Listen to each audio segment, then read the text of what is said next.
Hello you guys, welcome back to my channel. I'm not dead, even if it may seem that way. I'm actually just pretty busy with school and work. You may remember from some time ago, I made a video all about my process designing characters for a project that I never ended up doing. That happens sometimes.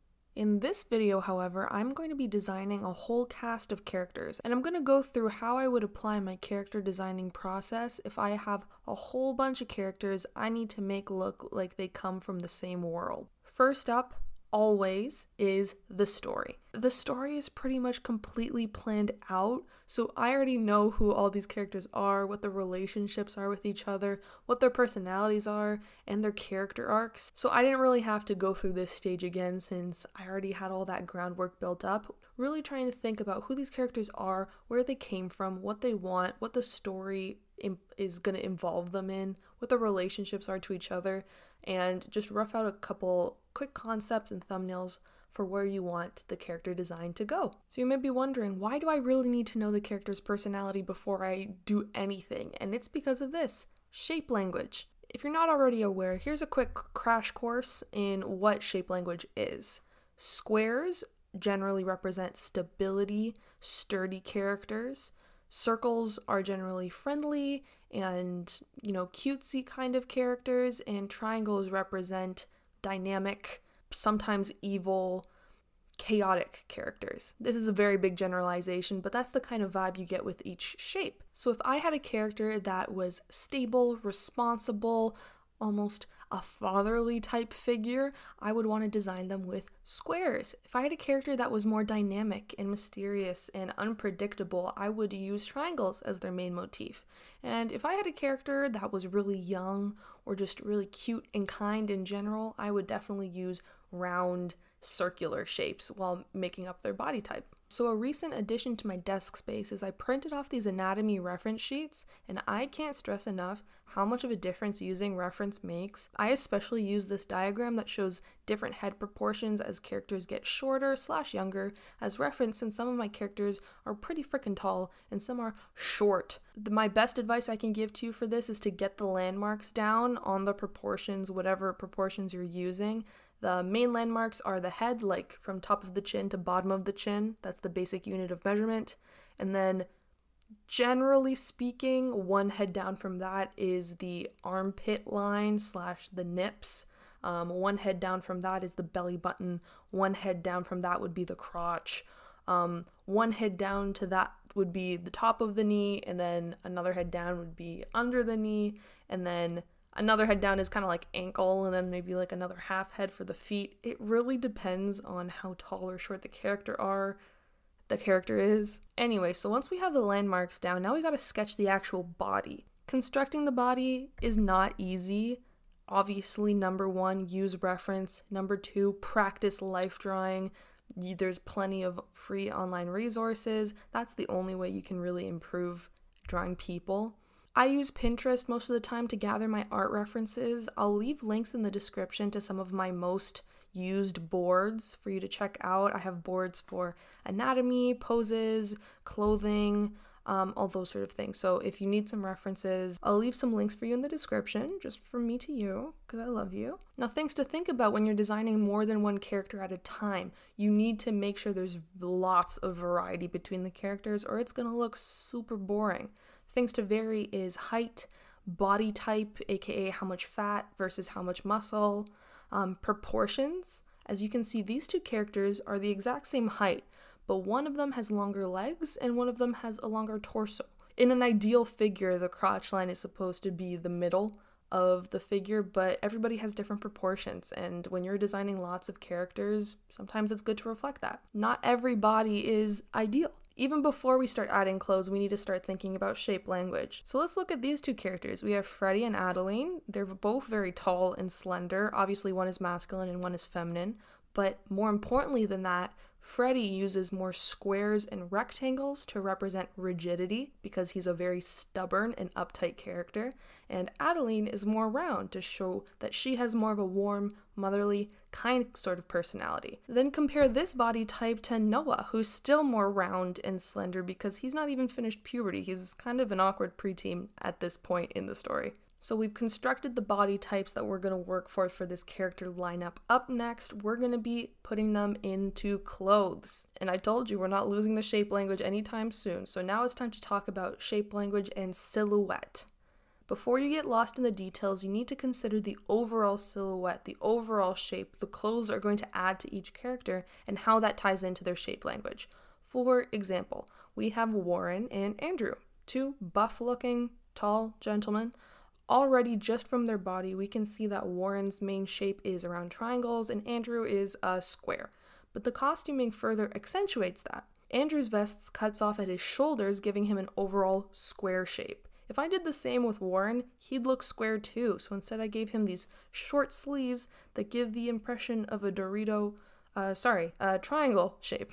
So for the responsible one, we have square shape language, and for the irresponsible one, we have triangles. This is also when you can start incorporating a character's hair. Frost in particular has curly hair in roughly the shape of a triangle. This could change moving on, but this is the design I'm using for right now, and this strengthens her shape language, reinforces the idea of triangles. Compare that to Zaz, who basically has a buzz cut, so her hair does not really have that much impact on her overall design. One of my favorite things to do is to add subtext or hidden clues in the design. So let's look at Tati. Her cloak is full of round, sweeping shapes. Round is good. Round is friendly. But underneath, on her dress, the slits and ropes on her dress make triangles, perhaps implying that there is some sort of hidden depth to her that is being concealed by this very round and friendly shaped exterior. You as the artist know things about your characters that the audience may not yet, and using the characters' designs can be a really fun way to try and add some hints.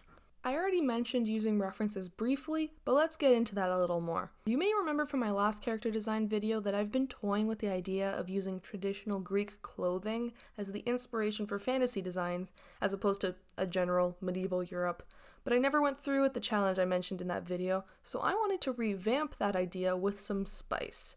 For references, again, I of course turned to Pinterest. I actually split screen my Pinterest board with Procreate so I can easily look between the two. Using references in this way, pulling aspects from multiple sources instead of only relying on your mind, is how you make good shit. Here we have a lineup of characters that are different in body type and proportions and clothing, and before we add color or details of any sort really, just by their silhouettes we can tell them apart perfectly fine. Now that you've got designs that you're happy on, we can move on to color. Just like anatomy, I've internalized a lot about color theory already. If you guys are interested in detailed color theory and anatomy videos, let me know in the comments and I'll add it to the long list of videos I have on my to film list. But honestly, I would really like to help you guys out with that if that's something you're interested in. So I like to give each one a main color or colors. I try to stick to 3 or 4 colors per character, reusing colors throughout wherever I can to keep the design looking cohesive and not like a paint palette splatter, unless of course that's what you're going for. My rule of thumb is skin tone and hair color don't count towards a character's color palette unless a lot of it is showing, like it's covering a lot of the overall area of the character, or if it's unusually colored. Zaz's design, for example, has her skin color as a dominant part of her orangey color scheme because she has a lot of her bare skin showing, while Frost's skin color takes a back seat. Make sure every color isn't super saturated, allow some areas to be desaturated so the bright colors can pop.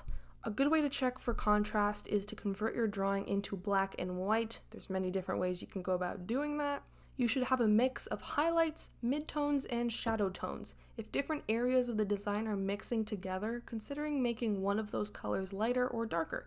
Don't just rely on the different colors to split those areas apart. Here's a little bit more about how I incorporate story into the designs. Let's look at Frost and Warren, and just by looking at their designs we can tell that they're both from, or at least got their clothes from, the same region, because they both have common elements of their design that I'm going to make specific to that region. Same goes for Noah, his big brother Andrew, and Freddie. They all have the same style of vest and boots that's popular in their city, but while Noah wears his like Andrew, Freddie wears his unbuttoned with a shirt underneath and leaves the tassel of his sash out.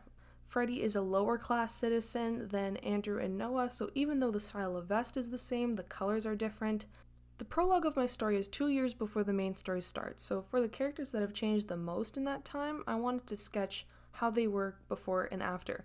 Noah had a growth spurt in the 2-year age gap. You can see he grew into his vest and now can wear it like his older brother. Addie in the time skip became a royal guard, so you can see her go from these more casual clothes with her hair down to a suit of armor. I also tried to make everyone's main color kind of apparent in their main clothing. You can use character color psychology, like having a red character, a blue character, a green character, a yellow character, and the different character traits that each one of those colors represents. I didn't really go into that too much. I just had a color that I thought matched each person better. You can have a color represent something. For me, I made red the color for the Maker, which is the deity or god that is worshipped across the kingdom. Tati is kind of a cleric for the Maker, so I made her main color red to show that she is closely linked to him. Maybe you have two characters who you know are going to be love interests. Let's say one of them is a yellow character and one of them is a blue character, and then as they're getting to know each other, maybe they both start wearing green. There's lots of different things you can do with color, so just play around and have fun with it. The next thing I'd work on is the heads and faces. Especially for faces, I find a lot of sketches and thumbnails are needed to really settle on features you like. Make sure you're drawing the characters from different angles with different expressions to see how it all moves. Like I said, these designs aren't final, and the designs I came up with for the faces are definitely not final, but this is a good starting point. Just like we varied our body shapes, we're going to vary our characters' faces.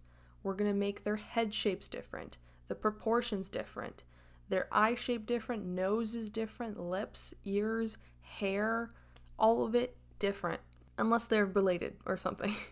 Alright, so that brings us to the end of the tutorial portion of this video. If that's all you came here for, that's totally fine. I hope you enjoyed it. Feel free to subscribe if you want to see more videos like that from me. Drop me a like or a comment if you're really feeling generous.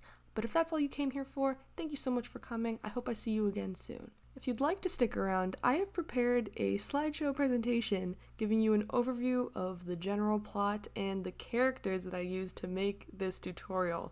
I have no idea when or if I will ever be able to actually write this story, but I do love the characters so much, so I wanted to show you.